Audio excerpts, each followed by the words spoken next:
warahmatullahi wabarakatuh. Halo, saya Wardah Alifa Mardatila dari Fakultas Hukum Universitas Trunojoyo, Madura.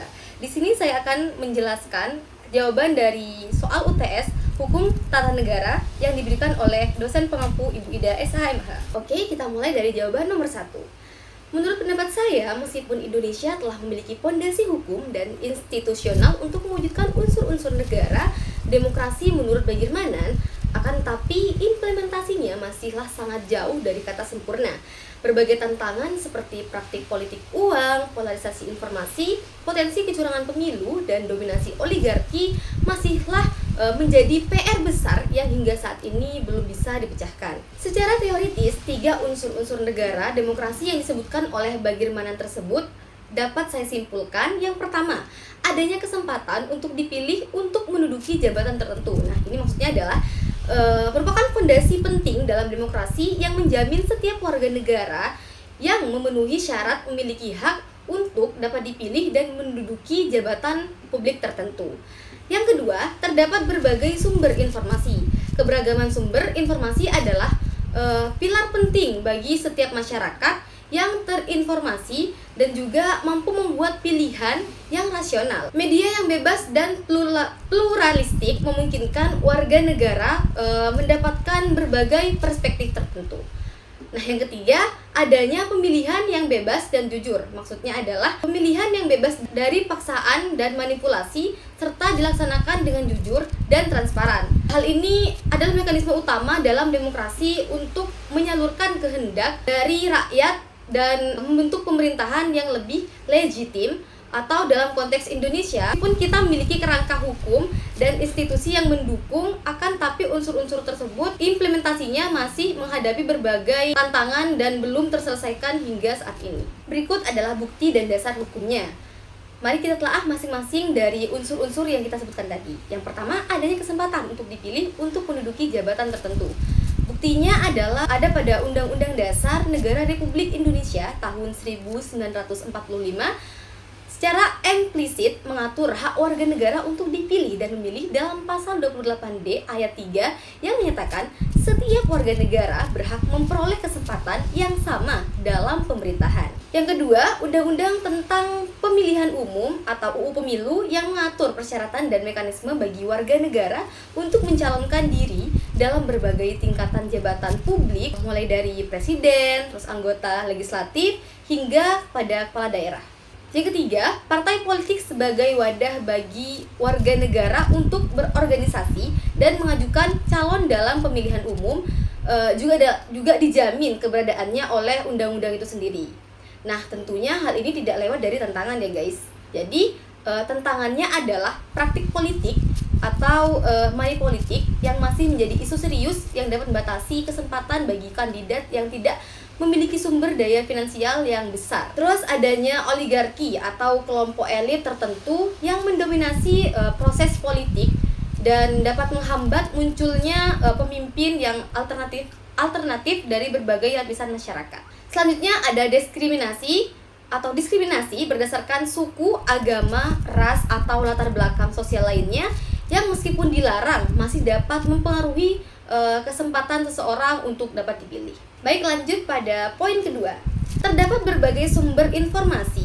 Buktinya adalah kebebasan pers dijamin oleh Undang-Undang Dasar 1945 pada pasal 28F yang menyatakan setiap orang berhak untuk berkomunikasi dan memperoleh informasi untuk mengembangkan pribadi dan lingkungan sosialnya, serta berhak untuk mencari, memperoleh, memiliki, menyimpan, mengolah, dan menyampaikan informasi dengan menggunakan segala jenis saluran yang tersedia. Yang kedua, Undang-Undang Nomor 40 Tahun 1999 tentang pers.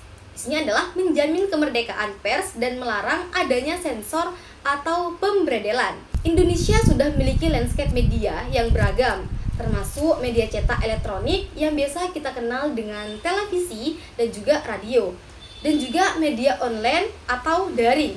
Tentunya hal ini juga terdapat tantangan ya guys. Tantangannya adalah polarisasi media dan penyebaran disinformasi atau hoax menjadi ancaman serius bagi kualitas informasi yang diterima oleh masyarakat. Yang kedua, ada kepentingan politik dan ekonomi milik media yang dapat mempengaruhi independensi dan keberimbangan pemberitaan. Yang ketiga ada literasi media yang rendah di sebagian masyarakat yang membuat mereka itu rentan terhadap manipulasi informasi. Jadi mudah ditipu dan menerima berita hoax yang tadi sudah saya jelaskan di awal. Baik, selanjutnya poin ketiga, adanya pemilihan yang bebas dan juga jujur. Bukti dari hal ini adalah UUD 1945 dan juga Undang-Undang Pemilu mengatur prinsip-prinsip penyelenggaraan pemilu yang langsung, umum, bebas, rahasia, jujur, dan juga adil atau yang biasa kita sebut dengan luber jurdil. Komisi Pemilihan Umum atau KPU sebagai lembaga independen dibentuk untuk menyelenggarakan pemilu tersebut. Adanya mekanisme pengawasan pemilu yang melibatkan Badan Pengawas Pemilu atau Bawaslu dan partisipasi dari masyarakat. Proses rekapitulasi suara yang dilakukan secara berjenjang dan juga terbuka.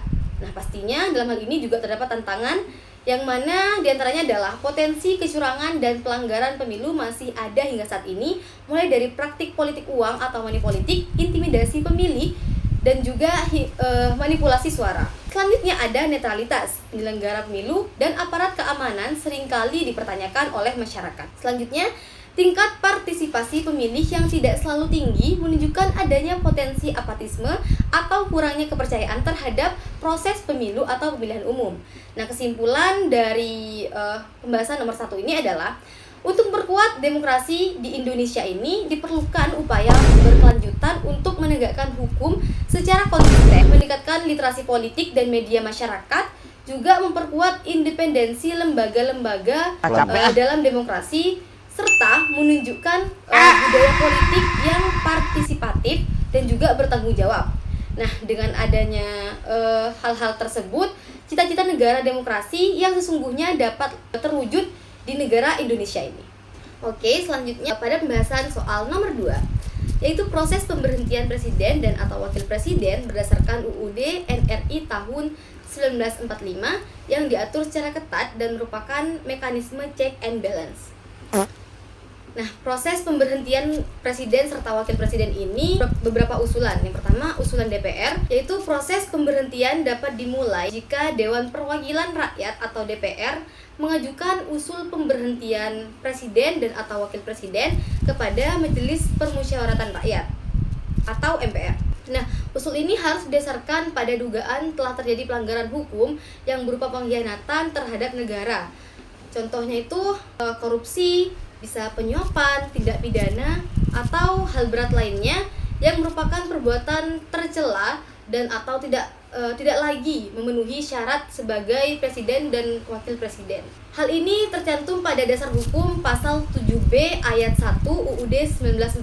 Yang kedua ada penyelidikan MK, yaitu DPR kemudian mengajukan permohonan kepada Mahkamah Konstitusi atau MK untuk memeriksa, mengadili, dan memutus pendapat DPR tersebut. Nah, MK ini wajib memeriksa, mengadili, dan memutus dengan seadil-adilnya dalam waktu paling lama 90 hari setelah permohonan diterima.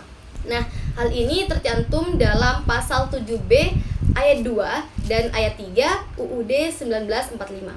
Selanjutnya, keputusan MK. Jika MK memutuskan bahwa presiden dan atau wakil presiden terbukti melakukan pelanggaran sebagaimana yang didakwakan oleh DPR, maka DPR menyelenggarakan sidang paripurna untuk meneruskan usul pemberhentian presiden atau wakil presiden kepada MPR. Nah, hal ini tercantum pada pasal 7B ayat 4 dan ayat 5 Undang-Undang Dasar 1945. Selanjutnya, keputusan MPR. MPR kemudian mengadakan sidang untuk memutuskan usul pemberhentian presiden dan atau wakil presiden. Kemudian putusan MPR tersebut harus diambil dengan persetujuan sekurang-kurangnya 2/3 dari jumlah anggota MPR yang hadir dalam sidang tersebut, yang juga dihadiri oleh sekurang-kurangnya 3/4 dari jumlah seluruh anggota MPR yang ada. Nah, hal ini tercantum pada pasal 3 ayat 3 dan pasal 7B ayat 6 Undang-Undang Dasar 1945. Nah, hal tersebut sesuaikah dengan sistem check and balance yang telah berlaku di Indonesia? Nah, proses pemberhentian presiden atau wakil presiden ini sangat sesuai dengan sistem check and balance karena melibatkan peran aktif dari ketiga cabang kekuasaan negara secara berimbang. Yang pertama ada legislatif, yaitu DPR, Dewan Perwakilan Rakyat, yang memiliki inisiatif dan mengajukan usul pemberhentian berdasarkan dugaan pelanggaran yang merupakan fungsi pengawasan DPR terhadap eksekutif. Selanjutnya ada lembaga yudikatif atau MK, Mahkamah Konstitusi, yang berperan sebagai pihak yang melakukan penilaian hukum secara independen terhadap tuduhan yang diajukan oleh DPR. Nah, ini memastikan bahwa pemberhentian tersebut tidak didasarkan pada pertimbangan politik semata. Yang ketiga, ada Lembaga Permusyawaratan Rakyat atau MPR. Sebagai representasi kedaulatan rakyat, MPR memiliki kewenangan final untuk memutuskan pemberhentian setelah melalui proses di DPR atau Dewan Perwakilan Rakyat dan MK atau Mahkamah Konstitusi tersebut. Nah, persyaratan quorum dan mayoritas yang tinggi dalam pengambilan keputusan di MPR juga menjadi mekanisme pengaman agar keputusan tidak diambil secara gegabah.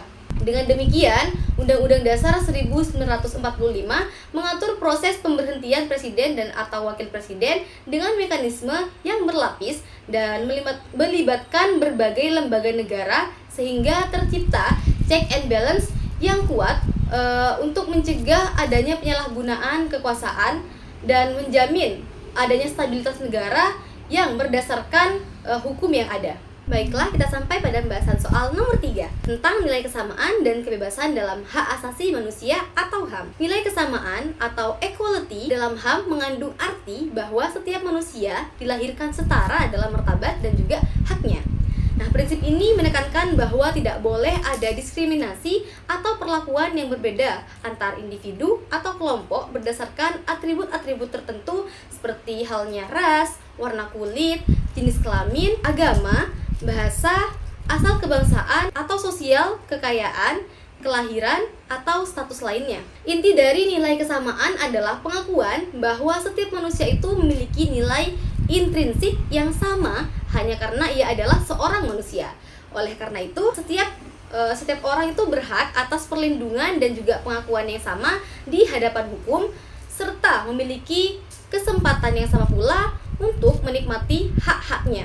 Nah, nilai ini menolak segala bentuk hierarki atau superioritas berdasarkan perbedaan-perbedaan tersebut.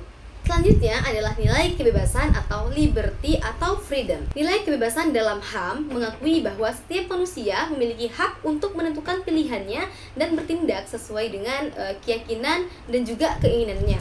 Nah, sepanjang tidak melanggar hak orang lain dan batasan hukum yang adil. Kebebasan ini mencakup berbagai aspek kehidupan yang diantaranya yang pertama, kebebasan berpikir dan berkeyakinan, yaitu hak untuk memiliki dan mengekspresikan pikiran kita atau hati nurani kita dan agama atau kepercayaan tanpa paksaan dari siapapun. Yang kedua, ada kebebasan berpendapat dan berekspresi. Nah, hak untuk menyampaikan pandangan, gagasan, dan juga informasi secara bebas, baik itu berupa lisan ataupun tulisan maupun melalui media lainnya. Yang ketiga, ada kebebasan bergerak, yaitu hak untuk berpindah tempat dan memilih tempat tinggal di dalam wilayah suatu negara, serta hak untuk meninggalkan dan kembali lagi ke negara semulanya. Yang keempat, ada kebebasan berkumpul dan berserikat, hak untuk membentuk organisasi atau perkumpulan secara damai dan untuk berpartisipasi di dalamnya. Selanjutnya ada kebebasan dari rasa takut dan juga kekurangan. Nah, maksudnya adalah hak untuk hidup dalam kondisi yang aman dari ancaman kekerasan dan memiliki standar hidup yang layak dan juga standar hidup yang lebih baik. Nilai kebebasan mengakui otonomi individu dan kapasitasnya untuk membuat keputusan sendiri, namun kebebasan ini bukanlah tanpa batas ya guys, melainkan pembatasan terhadap kebebasan diperbolehkan atau dalam kondisi tertentu saja, seperti untuk melindungi hak dan kebebasan orang lain, serta untuk menjaga ketertiban umum yang ada, keamanan sosial yang ada, atau kesehatan masyarakat, dan pembatasan tersebut harus juga diatur oleh hukum yang adil dan proporsional. Nah, singkatnya, nilai kesamaan ini menekankan bahwa setiap manusia memiliki martabat dan hak yang sama, sementara pada nilai kebebasan ini mengakui hak setiap individu untuk bertindak dan memilih sesuai dengan keinginannya dalam batas-batas yang bertanggung jawab. Nah, kedua nilai ini saling melengkapi dan merupakan pondasi utama dalam konsep hak asasi manusia atau biasa disingkat dengan HAM. Oke, sampai kita pada pembahasan soal nomor 4. HTN atau Hukum Tata Negara dan HAN atau Hukum Administrasi Negara adalah dua cabang ilmu hukum yang mempelajari tentang negara akan tetapi dengan fokus yang berbeda. Analogi negara dalam keadaan diam untuk HTN serta negara dalam keadaan bergerak untuk HAN secara sederhana dapat menggambarkan perbedaan fokus dua ilmu hukum tersebut.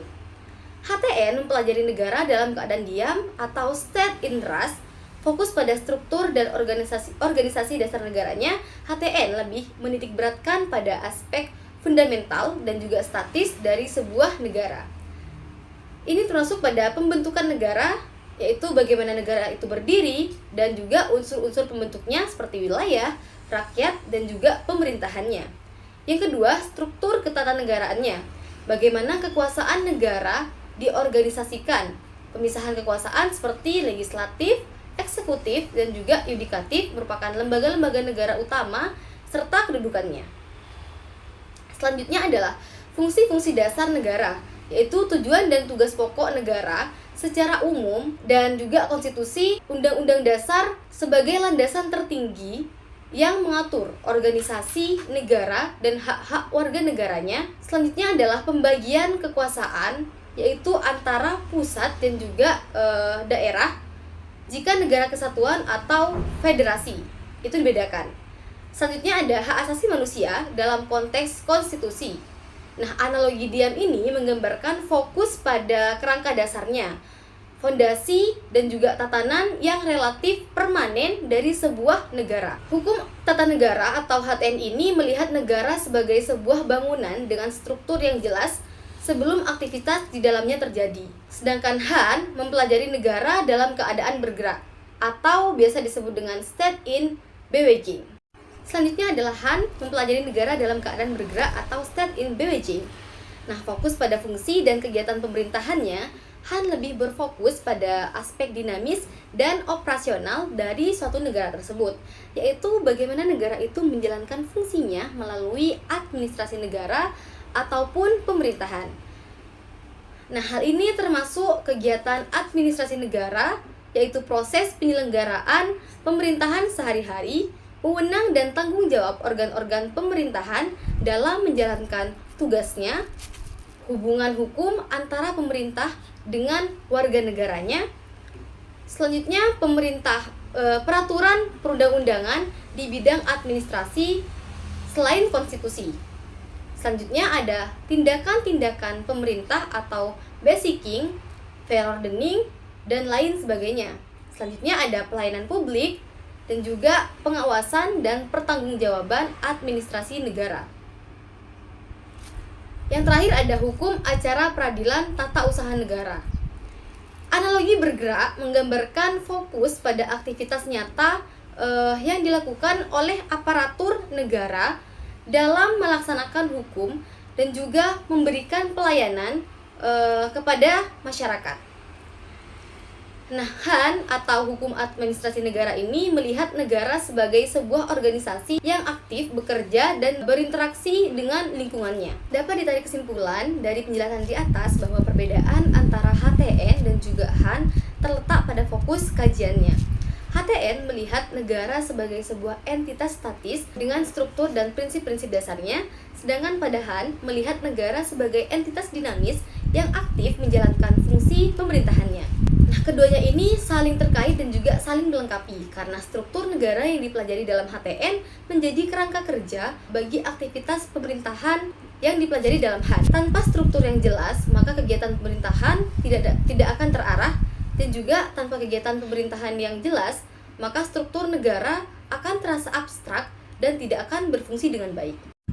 Oke, sampai kita pada pembahasan terakhir atau pembahasan soal nomor 5. Keuntungan pelaksanaan otonomi daerah berupa peningkatan pelayanan publik, yaitu pemerintah daerah lebih memahami kebutuhan dan potensi lokal sehingga dapat merancang dan melaksanakan kebijakan serta pelayanan publik yang lebih tepat sasaran dan juga lebih efektif. Contohnya dapat dilihat dari pemerintah Kabupaten Banyuwangi yang mengembangkan pariwisata berbasis potensi alam dan budaya lokal yang meningkatkan pendapatan daerah dan juga kesejahteraan daerah pada masyarakat setempat. Yang kedua, pengembangan potensi daerah, yaitu otonomi memberikan keleluasaan bagi daerah untuk menggali dan mengembangkan potensi sumber daya alam, ekonomi, dan budaya yang dimilikinya serta secara optimal. Contohnya adalah Provinsi Bali fokus mengembangkan sektor pariwisata dengan kebijakan yang mendukung pelestarian budaya dan juga lingkungan, menarik investasi dan menciptakan lapangan kerja. Selanjutnya, partisipasi masyarakat yang meningkat. Masyarakat di tingkat daerah memiliki kesempatan yang lebih besar untuk berpartisipasi dalam proses pengambilan keputusan dan juga pengawasan kebijakan publik yang berdampak secara langsung kepada kehidupan mereka. Hal ini contohnya dapat dilihat dari beberapa desa yang musyawarah perencanaan pembangunan desanya atau Munrehbangdes melibatkan partisipasi aktif warga dalam menentukan prioritas pembangunannya. Selanjutnya ada efisiensi dan efektivitas pemerintahan, yaitu pengambilan keputusan yang lebih dekat dengan masyarakat dan pemahaman yang lebih baik terhadap kondisi lokal yang dapat meningkatkan efisiensi dan juga efektivitas pembangunan anggaran dan sumber daya daerahnya. Contoh yang dapat diambil adalah pemerintah Kota Surabaya yang berhasil mengembangkan sistem pelayanan publik berbasis teknologi informasi yang memudahkan akses warga dan juga meningkatkan efisiensi birokrasinya. Selanjutnya adalah kelemahan pelaksanaan otonomi daerah. Di antaranya ada potensi korupsi dan juga nepotisme. Hal ini sudah umum di mana kewenangan yang lebih besar di tingkat daerah dapat meningkatkan risiko praktik berupa korupsi, kolusi, dan juga nepotisme. Biasa disebut dengan KKN. Hal ini terjadi jika pengawasan dan akuntabilitasnya lemah. Contoh yang dapat diambil adalah kasus penangkapan kepala daerah dan anggota DPRD karena terlibat suap atau penyalahgunaan anggaran daerahnya. Yang kedua, ada ketidakmerataan pembangunan, yaitu perbedaan kapasitas fiskal atau sumber daya antar daerah dapat memperlebar jurang ketidakmerataan pembangunan. Daerah yang kaya akan sumber daya cenderung lebih maju dibandingkan daerah yang miskin akan sumber dayanya. Contoh yang dapat diambil adalah infrastruktur dan kualitas pelayanan publik di daerah perkotaan umumnya jauh lebih baik dibandingkan di daerah terpencil atau daerah tertinggal. Selanjutnya ada egoisme kedaerahan. Otonomi yang berlebihan tanpa koordinasi yang lebih baik antara daerah dan juga pemerintah pusatnya dapat memicu adanya egoisme kedaerahan dan menghambat adanya integrasi nasional. Contoh yang dapat diambil adalah peraturan daerah yang diskriminatif terhadap produk atau tenaga kerja dari daerah lainnya. Selain daripada itu, terdapat juga inefisiensi birokrasi, yang mana struktur birokrasi yang gemuk atau tumpang tindih di tingkat daerah dapat menyebabkan inefisiensi dan memperlambat atau menghambat proses pengambilan keputusan. Contoh yang dapat diambil adalah proses perizinan usaha yang rumit dan juga memakan waktu yang sangat lama di beberapa daerah tertentu. Nah, secara keseluruhan, otonomi daerah ini memiliki potensi besar untuk meningkatkan kesejahteraan masyarakat melalui pelayanan publik yang lebih baik dan juga pengembangan potensi lokal. Namun, tantangan seperti korupsi, ketidakmerataan pembangunan, serta egoisme kedaerahan perlu diatasi dengan pengawasan yang lebih ketat agar tercipta koordinasi yang lebih efektif dan juga penegakan hukum yang lebih konsisten. Baiklah, sekian pembahasan soal UTS dari saya, Wardah Alifah Mardatila, dengan NIM 2401111000292. Kurang lebihnya saya mohon maaf. Indonesia Negara Hukum. Assalamualaikum.